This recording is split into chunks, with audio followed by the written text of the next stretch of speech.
July 1518. Strasbourg was a prosperous city of the Holy Roman Empire, filled with merchants, craftsmen, churches, and crowded streets.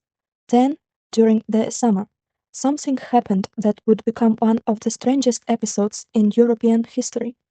A woman stepped into the street and began to dance. There was no festival, no celebration, and apparently no music. According to accounts of the event, she continued for hours and returned to the same strange activity over the following days.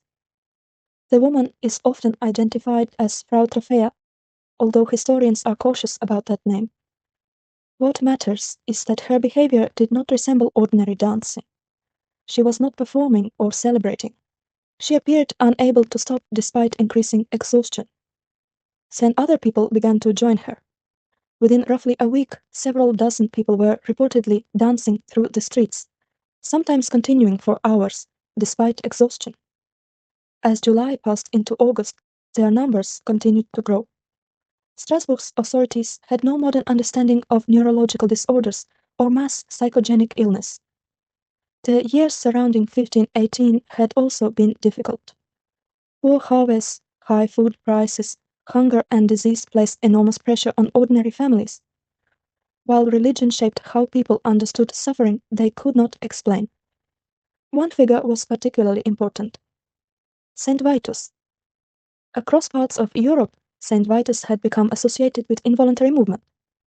Some people believed that angering the saint could result in uncontrollable dancing, shaking, or convulsions.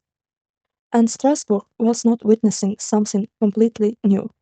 More than a century earlier, communities along the Rhine had experienced similar outbreaks of compulsive dancing. Now it appeared to be happening again. City officials consulted physicians, who reportedly concluded that the dancers were suffering from a natural illness caused by excessively heated blood. Strange as this sounds today, it reflected the contemporary medical theories about imbalance within the body. From that diagnosis came an extraordinary treatment. Officials apparently believed the dancers should continue until the illness exhausted itself. Spaces were cleared, halls were made available, and musicians were reportedly hired to accompany them. Instead of stopping the dancing, Strasbourg helped it continue. The strategy failed. The dancers were now surrounded by music, spectators, and other people displaying the same behavior. What might have remained isolated became a public spectacle, and the number of affected people continued to grow. By late summer, one chronicler claimed that around 400 people had been involved. The exact figure cannot be verified, but the outbreak was serious enough to force the authorities to change their approach. Later retellings claim that people collapsed or even died from exhaustion. A frequently repeated story says that as many as 15 people died each day, but surviving records do not provide a reliable daily death toll, so that number should not be treated as established fact. Eventually, public dancing was restricted, and musicians were discouraged from accompanying the afflicted. With their medical solution apparently failing, attention turned toward religion. Some dancers were taken to a shrine associated with Saint Vitus, where religious rituals were performed in the hope of ending their condition. Then, gradually, the dancing subsided. By early September, the outbreak appears to have ended, but no one could explain what had actually happened. Centuries later, researchers would suggest poisoned grain, neurological disease, religious ecstasy, and collective psychological illness. Yet there was a problem with every attempt to explain Strasbourg. This had happened before, more than a century earlier. Europe had already witnessed groups of people dancing uncontrollably through the streets. And their story may hold the key to what happened in 1518. To understand Strasbourg, we have to go back more than a century, because 1518 was not the first time Europeans had watched groups of people dance as if they had lost control of their bodies. One of the largest earlier outbreaks occurred in 1374, when reports of compulsive dancing appeared in communities along the Rhine. Groups moved through towns, sometimes dancing for hours, while spectators watched in confusion. Accounts described people jumping, screaming, collapsing, and behaving as though they could not easily stop. Similar episodes appeared repeatedly in parts of Europe. They were not identical, and historians cannot assume that every case had the same cause. But they created a cultural memory that may have influenced what happened in Strasbourg. People already knew stories about uncontrollable dancing, and religious traditions connected certain saints with the ability to cause or cure involuntary movement. This is important because it supports one of the leading modern explanations for the outbreak. Historian John Waller has argued that Strasbourg may have experienced a form of mass psychogenic illness, in which extreme psychological stress produces genuine physical symptoms that can spread through a community without an infectious disease or conventional poison. The symptoms are not simply imaginary. Psychological distress can create real physical reactions, particularly when people share the same fears and expectations. Strasbourg may have contained the perfect conditions. Years of poor harvests, food shortages, disease, and economic pressure had placed enormous stress on the population. At the same time, some inhabitants genuinely believed that St. Vitus could punish people by forcing them into uncontrollable movement. Seeing someone apparently suffering from exactly the condition they feared may therefore have been extremely powerful. As more people developed symptoms, the threat appeared increasingly real. Then the authorities may have unintentionally made the situation worse. By creating spaces for dancing and hiring musicians, they transformed the outbreak into a public spectacle. People could watch the dancers, hear rumors about what was happening, and see new victims appear. But another explanation has followed the story for decades. Poisoned bread. Rye could become infected with a fungus called ergot.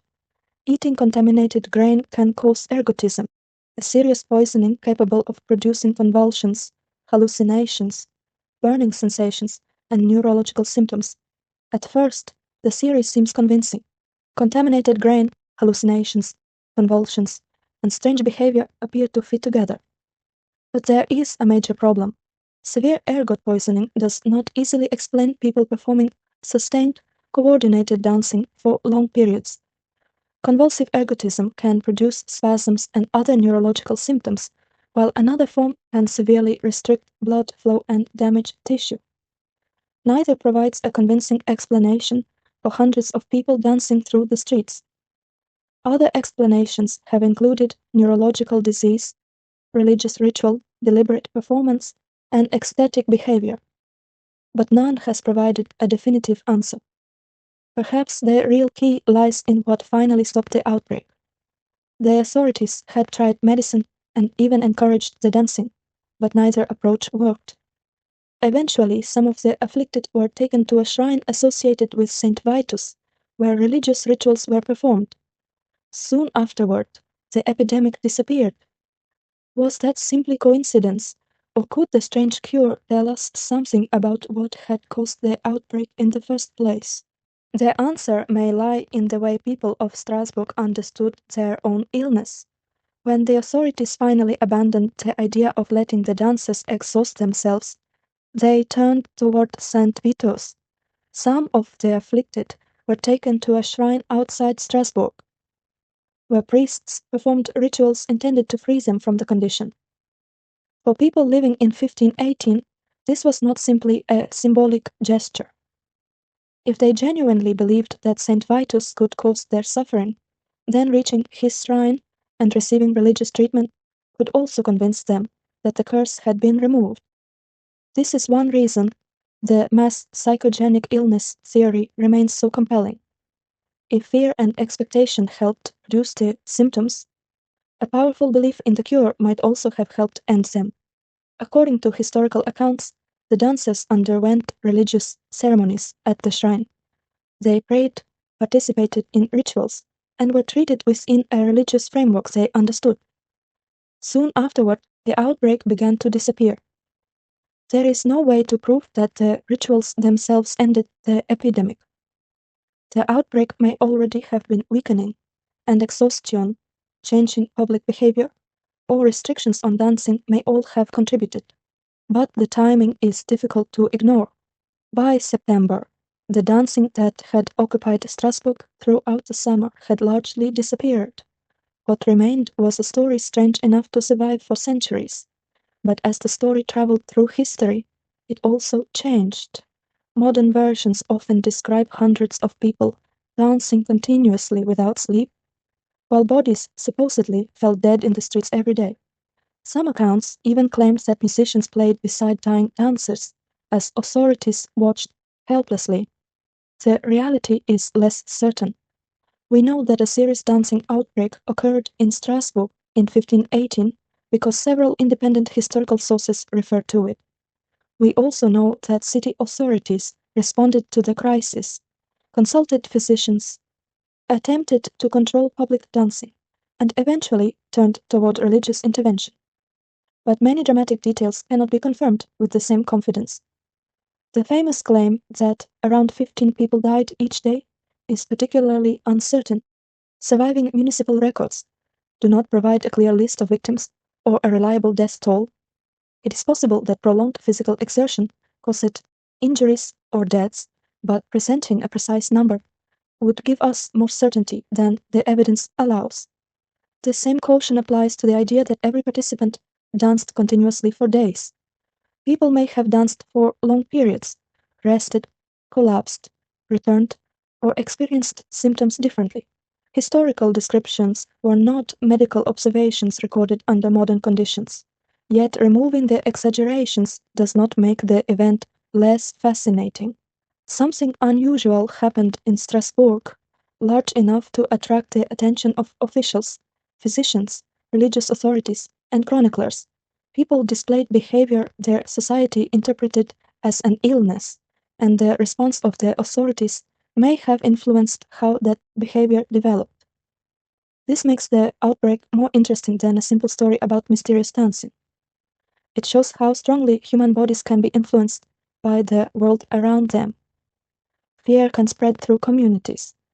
Expectations can shape symptoms.